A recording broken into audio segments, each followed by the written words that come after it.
cautelares.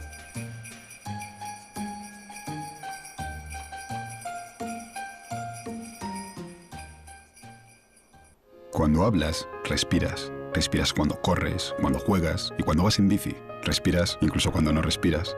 Pero si no reciclas, este es el aire que respiras. Por cada 6 botellas que reciclas en el contenedor amarillo contrarrestas la contaminación de 10 minutos de un tubo de escape. Solo respiramos aire. Recicla.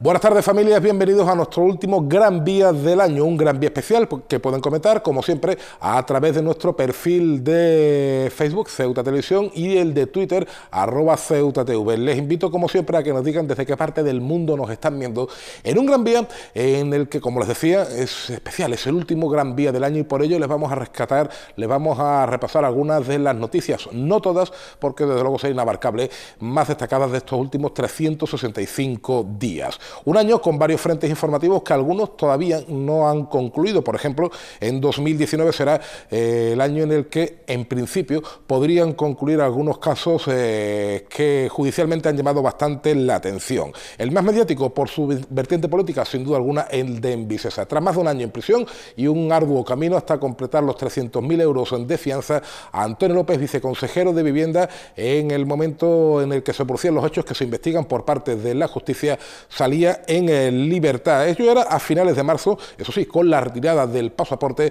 y la obligatoriedad de firmar 3 veces en semana ante los juzgados como medidas cautelares. Pasaban un par de minutos de las 10 de la mañana cuando Antonio López volvía al Palacio de Justicia para firmar por segundo día tras su puesta en libertad, acompañado de su hermana y con un notable cambio en su aspecto físico con respecto a la época en la que se dedicaba a la política. El ex viceconsejero de Vivienda apenas permaneció unos minutos en sede judicial. No quiso hacer ningún tipo de declaración más allá de un cortés saludo con el que se dirigió a los medios de comunicación. Instantes después, se montaba en el mismo vehículo en el que llegó, habiendo cumplido ya la obligación de firmar este lunes. El miércoles y el viernes tendrá que volver a hacerlo, pero la incógnita, a partir de ahora, radica en saber dónde. La intención de López, confirmada por su defensa, es la de reincorporarse en cuanto sea posible a sus ocupaciones profesionales en Marbella, localidad en la que es socio de una inmobiliaria. Por tanto, es bastante probable que a partir de ahora López firme en el juzgado de la localidad marbellí cada lunes, miércoles y viernes. Todo ello mientras el sumario puede estar entrando ya en su recta final. Algunos abogados adelantaban recientemente a Ceuta Televisión que el horizonte temporal para el cierre del sumario, incluyendo el escrito de calificación de penas por parte de la Fiscalía, es el del inicio del próximo verano.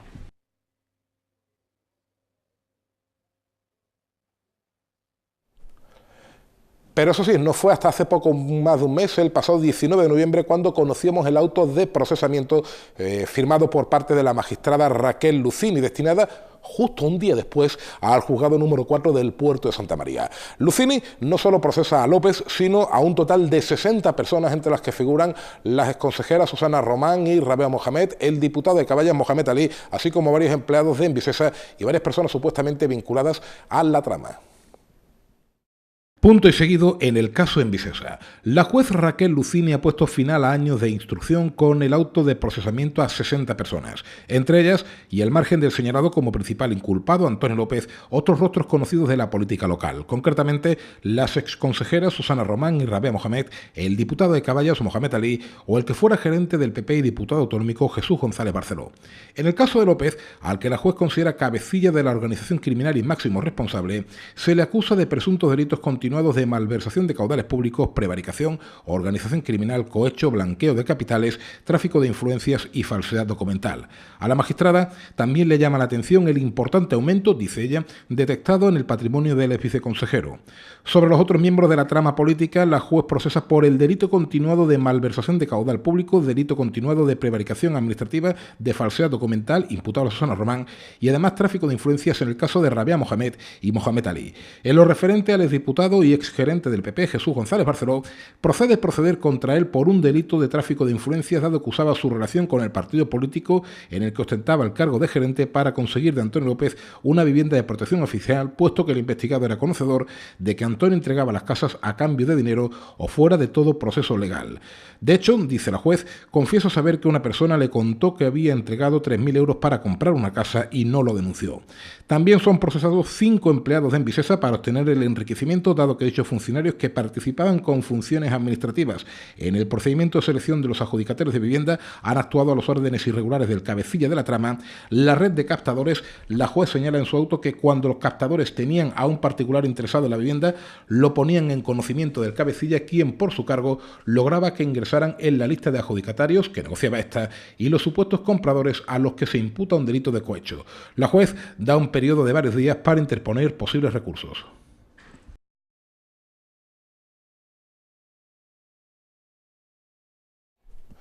Con ser el más mediático, el de Envisesa no ha sido el único caso que ha levantado polvareda este año en nuestra ciudad. Empezamos 2018 con 2 casos ciertamente escabrosos, supuestos abusos sexuales cometidos en el entorno de centros escolares. Por un lado, se acusa a un profesor ya procesado del Colegio San Agustín. De otro, también en enero, se desataban ambos casos con diferencia de pocos días.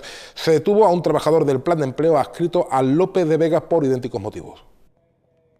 La Policía Nacional ha detenido a un hombre en la mañana de este domingo como presunto autor de abusos sexuales a al menos 6 menores con edades cercanas a los 8 años. Tal y como ha informado el diario El Pueblo de Ceuta, el presunto autor cometió estos hechos denunciados en las instalaciones del Colegio Público López de Vega y en su propio domicilio. Se trata de un empleado del plan de empleo de la ciudad y realizaba trabajos adscrito a este centro escolar. Según consta en la denuncia realizada por la familia de una de las menores, de 7 años, los hechos tuvieron lugar el sábado 3 de marzo, cuando la menor acudió al domicilio de su vecino para llevarle unos destornilladores que le había dejado su padre. En ese momento, el adulto, cuando se quedaron solos en el garaje, la sentó sobre sus piernas y comenzó a realizarle tocamientos de carácter sexual, según consta en la denuncia. También relata la denuncia que la menor le pedía que le dejase, pero él no accedía a su petición de manera inmediata, sino que continuaba ejecutando los mismos actos. Finalmente, la menor logró bajarse de sus piernas y regresar en dirección a su domicilio, poniendo estos hechos en conocimiento de su padre. También existe un informe médico realizado de acuerdo al protocolo para estos casos, es decir, con asistencia del médico de urgencias, forense, ginecólogo y pediatra, confirmando el diagnóstico de abusos sexuales. El juzgado número 6 de la ciudad ha concluido ya la instrucción del sumario del caso San Agustín y lo hace con la acusación al profesor de 4 delitos: tenencia de pornografía infantil, corrupción de menores, abuso y agresión a menores de 16 años e inducción a la prostitución de menores de edad, según han confirmado a Ceuta Televisión fuentes judiciales. Dichas fuentes han señalado que está previsto además que en próximos días, posiblemente antes de final de año, se redacte el escrito de calificación de penas por parte de Fiscalía, que en principio no pedirán medidas cautelares. Los hechos comenzaron el pasado mes de enero tras la denuncia realizada por una madre. Días después, y tras un registro realizado por la Guardia Civil en el domicilio particular del docente, se le apartaba del centro. En esos momentos comenzaron también a tomarse declaraciones a varios alumnos, todos menores de edad, por lo que se decretó de inmediato el secreto de sumario. El sumario terminará de instruirse pues casi un año después de estallar el caso. En relación a otro suceso de similares características, que también comenzara en enero de 2018, el que afecta a un trabajador del plan de empleo vinculado al López de Vega, el cambio de abogado del acusado dilata la instrucción del sumario.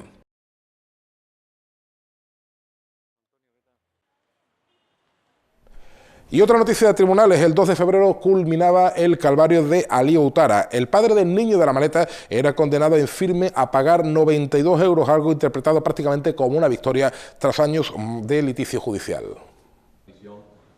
Una condena que sabe a victoria. Ali Ouattara ha sido condenado de conformidad y con sentencia firme por un delito contra los derechos de las personas extranjeras con la atenuante muy calificada de parentesco. 3 meses y 22 días de multa a razón de 2 euros diarios, 224 euros.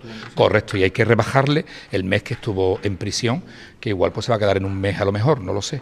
Los 33 días que Ouattara pasó en prisión preventiva se descontarán de la cantidad, por lo que la condena queda en 92 euros más la mitad de las costas procesales, al haber 2 encausados. La satisfacción del padre se encuentra en que finalmente se sabe la verdad. Hemos esperado tanto tiempo, ¿no? hasta hoy. Hemos soportado mucha controversia, porque a veces la gente pensaba que fui yo que metí el niño en la maleta, ¿no? Pero creo que ahora todo el mundo sabe que no fue así. Yo no estaba cuando metieron a mi hijo en esta maleta.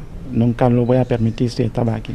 El abogado de la familia ha mostrado su alegría por el veredicto. Tras una petición inicial de 3 años de prisión, el resultado ha sido muy satisfactorio para la defensa, a la que preocupaba que una condena imposibilitara las posibilidades de obtener la nacionalidad de Ouattara. Y se extingue toda la responsabilidad penal.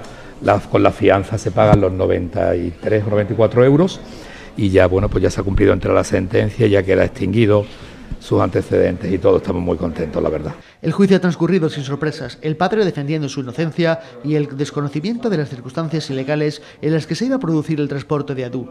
La Fiscalía cuestionando la entrega de 5.000 euros sin hacer preguntas para superar unos trámites que deberían ser legales. En ningún caso él sabía que lo iban a meter en una maleta, ni mucho menos, ¿no? Que fue un hecho sorpresivo y que ocurrió de repente porque él pensaba siempre que iba a entrar con su padre con los documentos, con los papeles y el visado que habían pagado para entrar. El testimonio de Adu ha corroborado que su padre le dijo que iba a hacer el viaje en un coche y nunca se habló de una maleta. El pequeño, ahora de 10 años, ha señalado que lo pasó mal dentro de la maleta y que tuvo problemas para respirar. Para Ouattara acaba un periodo aciago de su vida y se abre uno nuevo donde puede reunir a su familia para vivir una nueva vida en Bilbao. El fiscal había pedido 3 años para, en mi caso, ¿no? Por mi caso, el fiscal había pedido 3 años. Entonces mi mujer no sabía cómo va a llevar toda la familia, entonces ella prefería vivir en París con los niños. Entonces están en París hasta que el próximo año, cuando termina el curso, van a regresar conmigo. En este tiempo creo que voy a conseguir una casa, un piso ahí, y vamos a empezar a vivir de nuevo, ¿no? Queda pendiente la causa contra la otra implicada, la mujer que trató de introducir a Adu en Ceuta dentro de la maleta, a la que se le piden 6 años y que sigue en busca y captura.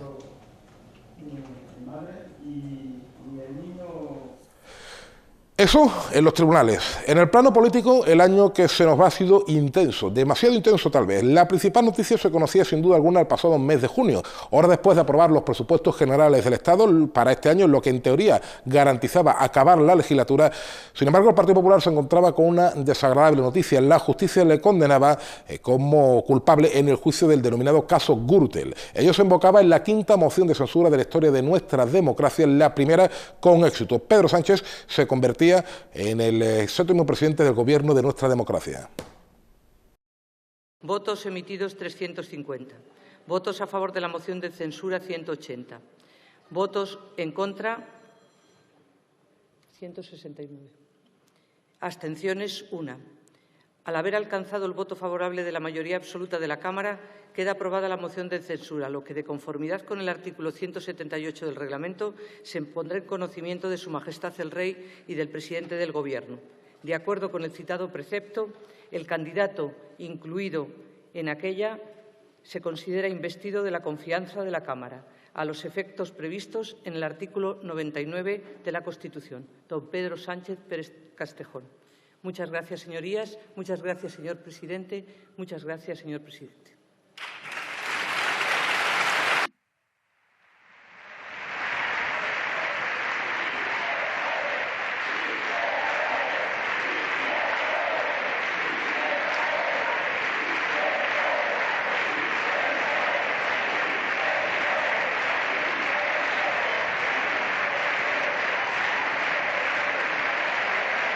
Este que han visto ha sido el momento en el que la presidenta del Congreso, Ana Pastor, daba lectura de los resultados de la votación de la moción de censura por la que Pedro Sánchez se convierte en presidente del Gobierno de la Nación. Apenas un minuto pasaba de las 11:30 de la mañana cuando por primera vez en la historia democrática de España una moción de censura lograba salir adelante. Sánchez ha logrado alcanzar la presidencia del Gobierno, algo que parecía impensable hace apenas una semana tras la aprobación de los presupuestos generales del Estado, con el apoyo de Unidos Podemos y todas las fuerzas nacionalistas del Congreso, incluida EH Bildu. Se pone fin de este modo a 6 años y medio de gobierno de Mariano Rajoy, después de que la sentencia de la Gürtel de la pasada semana desatara la tormenta que ha finalizado con la salida de los populares del Gobierno de la Nación.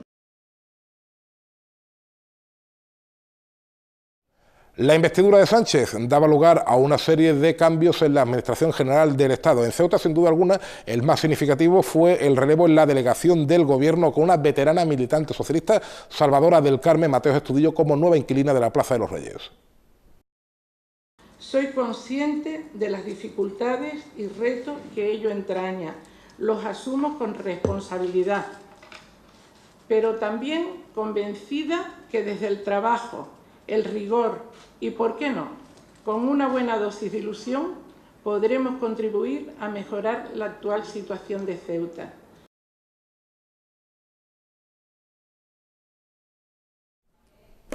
No fue el único relevo de una administración en Ceuta. Tras 20 años divididos en 2 etapas al frente de la autoridad portuaria, José Torrado dejaba de ser el presidente del puerto. El detonante, su procesamiento tras una denuncia interpuesta por la Asociación de Usuarios del Puerto Deportivo. Su sustituto, un foráneo, el exdirector general de Marina Mercante, Rafael Rodríguez.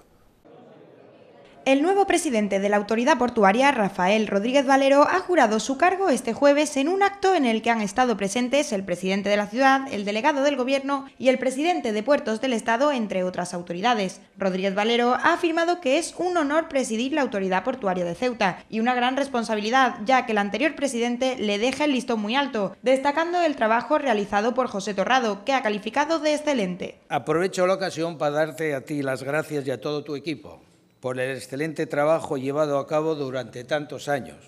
Trabajo que ha repercutido en hacer un puerto respetuoso con el medio ambiente e integrado en la ciudad. Tengo que reconocer que me has puesto el listón muy alto. El nuevo presidente de la autoridad portuaria se ha definido como una persona de consenso. Yo soy una persona de consenso. Me muevo mejor en el diálogo que en la confrontación. Escucharé a todos. Tendré siempre las puertas abiertas y a quien lo solicite. Descripción que ha compartido con él el presidente de la ciudad, Juan Vivas, que se ha referido al talante dialogante del nuevo responsable del puerto, al que ha dado toda la confianza del Gobierno. Tenemos plena confianza en tus capacidades y quiero que sepas, de manera sincera, que puedes contar con la colaboración leal del Gobierno de la Ciudad Autónoma de Ceuta. También ha hecho referencia Juan Vivas a José Torrado, anterior en el cargo, del que ha destacado su humildad y su lealtad a la función pública y los valores. Gracias, querido Pepe, por tantos años de dedicación y de entrega, caracterizada por la humildad, por la actitud dialogante, por no hacerle daño a nadie, por servir a todo el mundo. Muchísimas gracias. Y muchas gracias también, y un reconocimiento público merecido, por tu lealtad. Lealtad con mayúsculas. Lealtad a la función pública y a los valores que hacen de la función pública una actividad noble. Durante el acto ha intervenido además José Llorca, presidente de Puertos del Estado, que ha deseado el éxito al nuevo responsable de la autoridad portuaria y ha hablado de la buena situación en la que José Torrado ha dejado el puerto. Pepe deja el puerto, pues francamente bien. Lo deja en buena situación económica, con un fondo de maniobra positivo, con una capacidad de generar recursos, por supuesto con la ayuda también del Fondo de Compensación Portuario, que permite al puerto encarar un futuro, sin lugar a duda, un futuro de éxito y afrontar los retos continuos que en el ámbito del transporte marítimo se nos presentan cada día. Hay que trabajar para que el puerto siga siendo dinámico, ha afirmado Llorca, que ha hablado de estrategias de futuro, entre las que ha destacado la necesidad de trabajo por la digitalización, robotización y descarbonización del puerto, además de apostar por infraestructuras que se adecuen a las nuevas necesidades. Un puerto como este, en el que tiene en una parte de sus mecanismos económicos en el abastecimiento por su posición geoestratégica, ha de pensar también que tiene que convertirse dentro de unos años también en una gasinera. Si no estamos en el camino de la gasificación del transporte marítimo, seguro que vamos a perder el tren de la competitividad. Además, durante la jura del cargo de Rafael Rodríguez Valero como nuevo presidente de la autoridad portuaria, José Llorca ha anunciado que los fondos FEDER, dentro del plan FEDER 1420, concederán nuevos fondos al puerto de Ceuta de manera inmediata.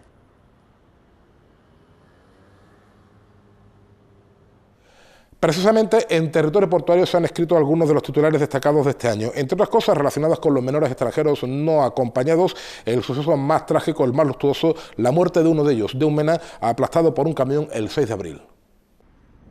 Un menor ha fallecido esta tarde en la zona del puerto, según apuntan las primeras informaciones, después de ser arrollado por un camión. Tal y como han informado fuentes sanitarias, los servicios médicos no han podido hacer nada para salvar su vida, ya que cuando han llegado a la zona ya había fallecido. Fuentes de la ciudad autónoma han confirmado a Ceuta Televisión que el chico de 16 años de edad había estado bajo tutela del área de menores en el centro de La Esperanza. Las fuentes sanitarias apuntan además que el conductor del camión ha tenido que ser trasladado también al hospital después de ser apedreado. El cadáver del chico ha tenido que ser trasladado en una ambulancia, no en un coche fúnebre, para ganar tiempo y evitar más tensión en el colectivo de menores. Según fuentes policiales, minutos antes del accidente, en torno a un centenar de menores estaban en la zona de acceso a la antigua fábrica del hielo. Hasta la zona se ha desplazado el consejero de Gobernación y presidente accidental Jacob Achuel para conocer de primera mano lo sucedido. En este momento las fuerzas y cuerpos de seguridad están reconstruyendo el suceso para saber cómo se ha producido el atropello e investigan si el apedreamiento del camión ha tenido lugar antes o después del mismo.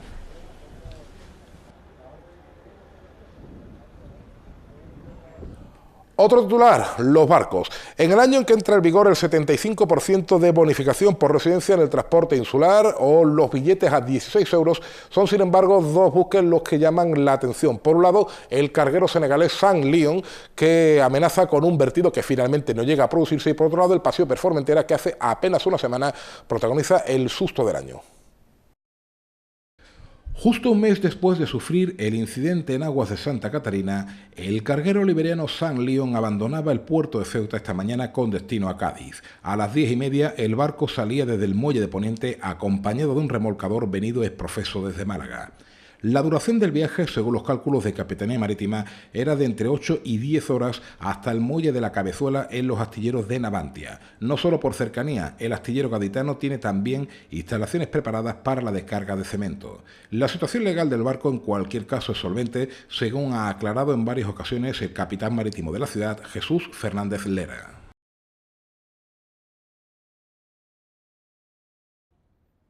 El buque Paseo per Formentera, que ha efectuado su salida a las 6 de la mañana desde la ciudad, ha sufrido una avería que lo ha mantenido en mitad del estrecho a la espera de ser remolcado durante más de 6 horas.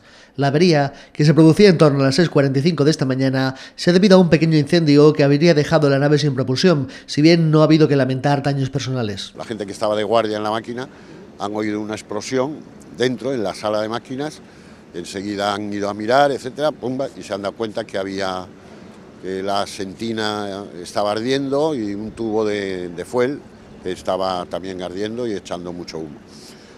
Inmediatamente se han juntado y han salido de la máquina, han cerrado la máquina estancamente como con los procedimientos que tienen a bordo y han disparado el CO2, que es el sistema contra incendios que tiene, que básicamente lo que deja es ese espacio cerrado, lo deja sin oxígeno, con lo cual el fuego se apagó en 3-4 minutos. Todos los pasajeros han sido trasladados a la terraza del buque, donde desde la propia compañía se les ha facilitado bebidas, alimentos y mantas, tal como han informado algunos de ellos. La avería además ha dejado el interior del buque sin luz. Llevaba a bordo 109 pasajeros, 26 vehículos y 8 camiones. Más, me parece que son 20 tripulantes, no estoy seguro si son 19 o 20.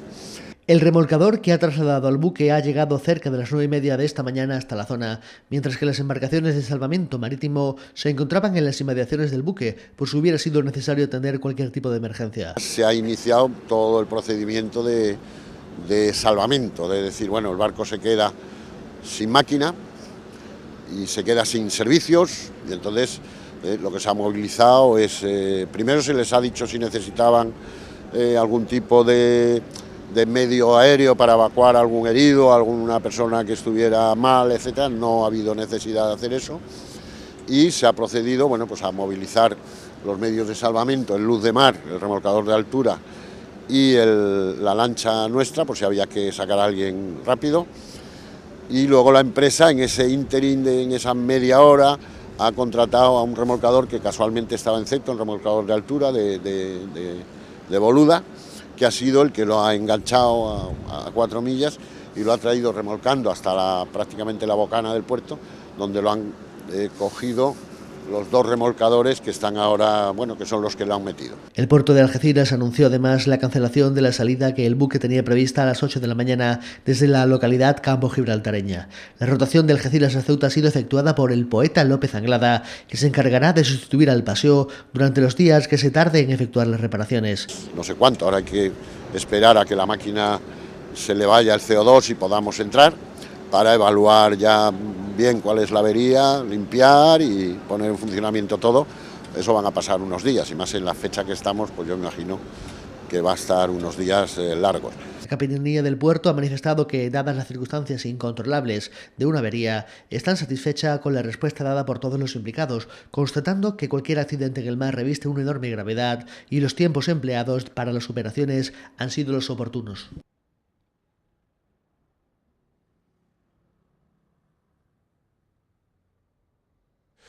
El verano suele ser una época habitualmente laxa en noticias. Habitualmente no es el caso, desde luego, de este 2018. Empezamos con un incendio que devastaba el 4% de la superficie total de Ceuta a finales del pasado mes de julio, durante un fin de semana en el que se llega a desplegar en nuestra ciudad la Unidad Militar de Emergencias. Árboles destrozados y cayéndose, escenas de fuego propagándose por las laderas y sirenas sonando por toda Ceuta debido a un fuego que empieza a desafiar al incendio del Monte de la Tortuga. Desde primera hora, 14 agentes del Servicio de Extinción de Incendios, la plantilla de guardia al completo más el retén de monte, se habían desplazado a sofocar el incendio que se ha declarado en las inmediaciones del Mirador de Isabel II en Garcialdave, empleando 4 vehículos en total. El resto de bomberos de permiso o descanso ha sido activado posteriormente, componiendo el equipo más de 40 efectivos.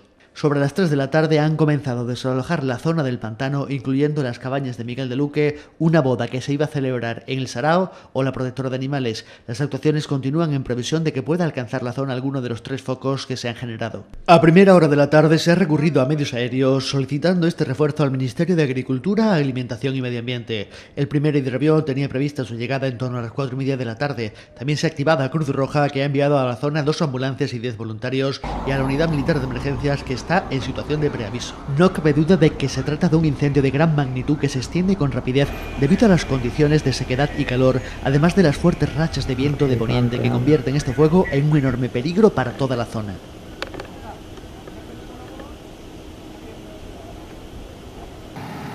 Poco después del comienzo del repliegue de la UME, durante la tarde del domingo, el fuego de Garcialdave se ha reactivado en la zona de Arroyo Serrallo, cerca de Cabrerizas Altas, en una vaguada de muy difícil acceso. Todos los efectivos del 6 volvieron a ser activados desde poco después de las 5 de la tarde para contener este rebrote del fuego, comenzando a actuar para combatir los 2 focos que se habían generado al haber alcanzado algunos árboles debido al viento de poniente. Poco después, las sirenas de toda la ciudad delataban que se activaba todo el operativo. Cruz Roja activó el dispositivo de emergencias, desplazando a la zona una ambulancia y un vehículo de coordinación con una decena de voluntarios para distribución de agua y mascarillas. De nuevo se pidió apoyo aéreo, pudiendo llegar el helicóptero alrededor de las 6:30 de la tarde, mientras los vecinos de Cabrerizas eran desalojados, pero demostrando una enorme entereza se sumaron a la lucha contra el fuego para salvar sus casas, en uno de los episodios más dramáticos de esta historia. El siguiente capítulo se ha vivido en otra zona de Ceuta, el Sarchal, donde se alertó de un fuego en unos cañaverales. Revestía poca importancia, pero ha obligado a un vehículo y a su dotación a abandonar la batalla por el Serrallo durante algo más de una hora, desde las 6:30 hasta las 8 menos cuarto. Al caer la tarde parece que el fuego ha amainado. La bestia ha vuelto a ser contenida, aunque aún no muerto. El fuego ha sido declarado controlado sobre las 8:30. Todos deseamos que esta vez sí sea la definitiva. Vale. Y este fue el verano de varios asaltos masivos a la frontera de Ceuta, especialmente en julio y a mediados de agosto, con dos particularidades. Los protagonistas de estos asaltos, principalmente subsaharianos, prácticamente en la totalidad, venían provistos de cal viva, bolas de heces o líquido de motor, lo que suponía un salto cualitativo y una denuncia contra todos ellos por parte de una asociación de guardias civiles. Pero sobre todo la devolución de todos los inmigrantes del segundo de los asaltos en virtud de una parte del Tratado de Buena Vecindad con Marruecos, nunca aplicado desde la aprobación de dicho tratado en 1992. Eso motiva una sucesión de visitas prácticamente sin parangón en nuestra ciudad a esas alturas del año. Entre el 26 de julio y el 4 de agosto visitan Ceuta el secretario general de Vox, Javier Ortega, los presidentes de Partido Popular y Ciudadanos, Pablo Casado y Albert Rivera, o el director general de la Guardia Civil, Félix Azón. Un mes más tarde hace lo propio el diputado del Partido Democrático de Cataluña, Carles Campuzano, que ofrece en nuestra ciudad la inusual imagen de comparecer ante la prensa sin el característico lazo amarillo. Pero la frontera no ha sido inmigración al margen una balsa de aceite en este año. Los continuos colapsos, tanto en el tráfico hasta con 10 horas en algunas ocasiones, como en el acceso de porteadores. Casi concluyendo el año, una noticia que puede cambiar el ritmo de los acontecimientos. Acceso limitado exclusivamente a quienes tengan la documentación en regla. Las empleadas del hogar marroquíes que prestan sus servicios en la ciudad deberán estar regularizadas en un plazo de 3 meses. Así se desprende de las palabras de la delegada del Gobierno, Salvadora Mateos, que este martes ha hecho un llamamiento a que se desarrollen los trámites para evitar problemas con la puesta en marcha de la frontera inteligente, que sustituirá el factor humano por el técnico y que acarreará un mayor control de las personas que acceden a la ciudad. Pedimos desde aquí, bueno, pues que se vayan regularizando, porque esperamos que en unos meses, esperemos que no tarde mucho, o sea que calculamos que en 3 meses ya va a funcionar la frontera inteligente, y entonces pues sí, ahí se va a producir un mayor control, con lo cual va a ser un control técnico y no humano, como se viene haciendo hasta ahora. Interpelada por si el incremento de los controles que se viene produciendo ya en las últimas semanas supone acabar con la excepción al acuerdo Schengen, la delegada del Gobierno ha asegurado que no es así, señalando que lo que indica el mismo es que las personas que residen en la provincia de Tetuán no necesitan visado, pero que eso no implica que no se les pueda requerir la documentación que se considere oportuna por parte de las autoridades españolas. El acuerdo Schengen dice que para los residentes en 40 kilómetros a la redonda alrededor de Ceuta no necesitan visado, pero no quiere decir que no se le pida otra documentación para entrar. La delegada del Gobierno ha señalado que a lo largo de los 2 últimos años se ha incrementado el número de regularizaciones de empleadas del hogar, siendo 197 en 2017 y 286 en el presente año. Pese a todo, ha reconocido la dilatación en el tiempo de los trámites para realizar las mismas, de ahí que se esté trabajando en el incremento del personal en extranjería, así como en la posibilidad de que esta regularización no tenga que renovarse anualmente, sino cada 2 años. Yo cuando he llegado he visto que falta personal y estamos pendientes de cubrirlo. De ahí la tardanza en regularizar. Por eso he hablado de solicitar que no sea solo por un año, porque es que ahora mismo estás terminando de obtener la documentación y ya hay que empezar otra vez con el trámite.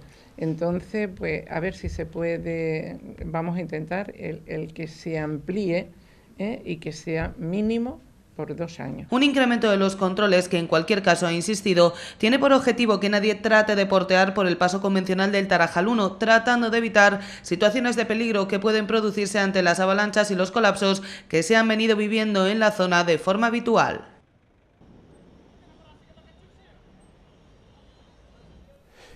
Y otra noticia en relación al comercio transfronterizo. Cientos de empresarios se encuentran con sus cuentas canceladas y la imposibilidad de sacar o meter en las mismas billetes de 500 euros. Aún no se conocen los motivos, todo parece tener su origen en investigaciones policiales por lavado de dinero o alguna vinculación supuestamente con el terrorismo islámico y su financiación. Pero la generalización molesta y mucho tanto a empresarios como a otras organizaciones como la Cámara de Comercio o la propia ciudad autónoma, y esto llega al Congreso en una pregunta dirigida por el diputado por Ceuta, Juan Bravo, a la ministra de Economía, Nadia Calviño.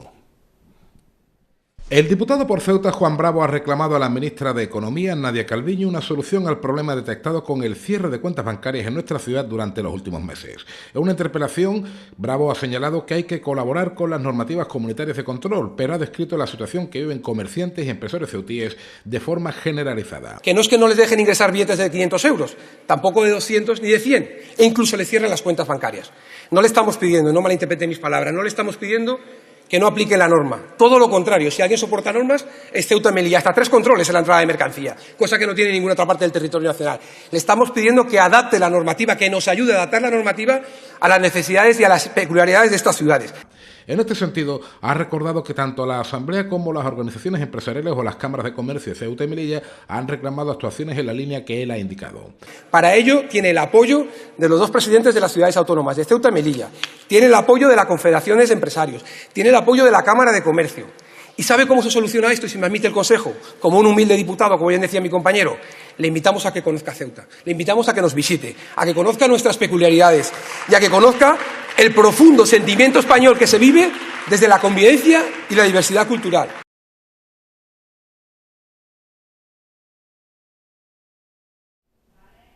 Y ha habido una gran protagonista en el día a día de nuestra ciudad en los últimos meses.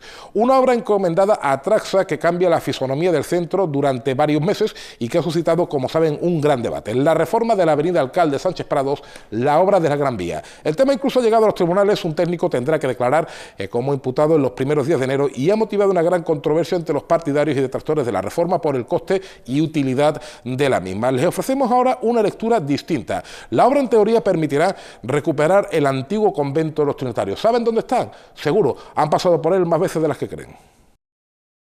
El pasado jueves se presentaba el proyecto de reforma de la Gran Vía y destaca entre las muchas cosas que han llamado la atención el antiguo convento de los Trinitarios. ¿Qué era? ¿Dónde estaba? Es una pregunta que nos hemos hecho muchas personas. Bueno, pues se encuentra junto a la estatua del alcalde Sánchez Prados, a mi espalda. Del antiguo convento de los Trinitarios apenas quedan unos restos, los de la cripta que demarca los primeros edificios de la avenida Alcalde Sánchez Prado tras el anuncio de remodelación de la Gran Vía. La intención del gobierno de volver a ponerlo en valor es lo que le ha sacado de la noche de los tiempos. En su final, un nombre clave, el del expresidente del gobierno, Juan Álvarez de Mendizábal.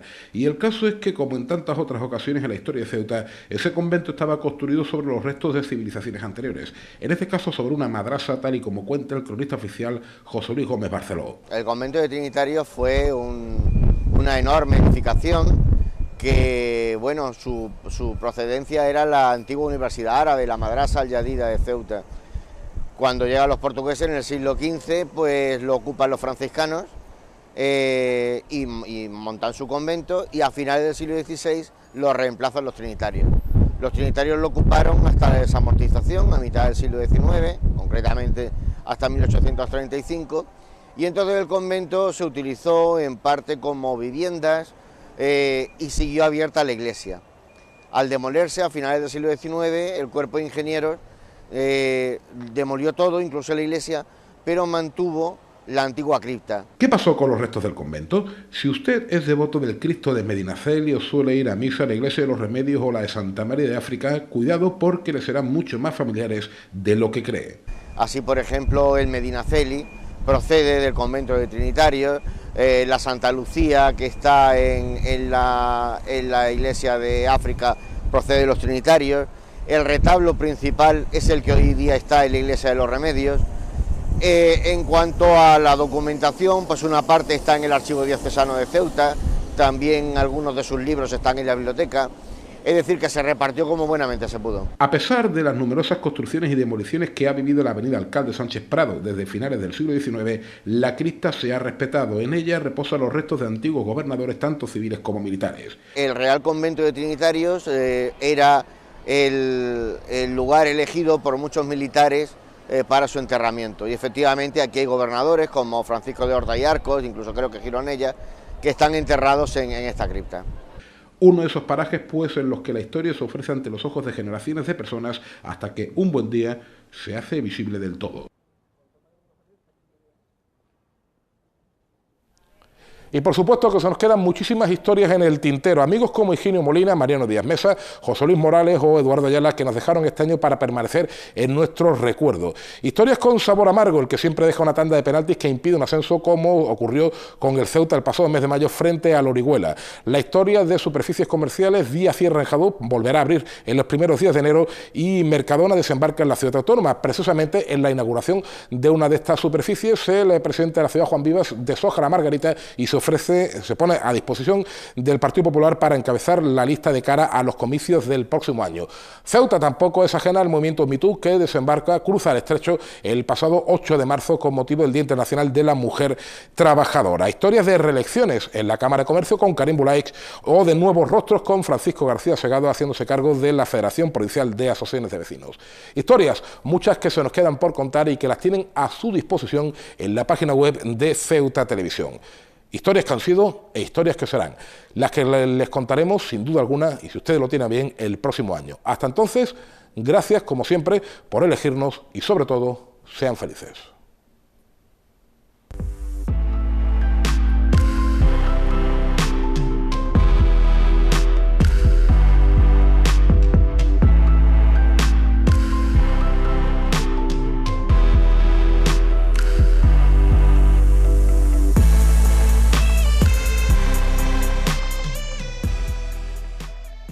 Cuando hablas, respiras. Respiras cuando corres, cuando juegas y cuando vas en bici. Respiras incluso cuando no respiras. Pero si no reciclas, este es el aire que respiras. Por cada 6 latas que reciclas en el contenedor amarillo contrarrestas la contaminación de 10 minutos de un tubo de escape. Solo respiramos aire. Recicla.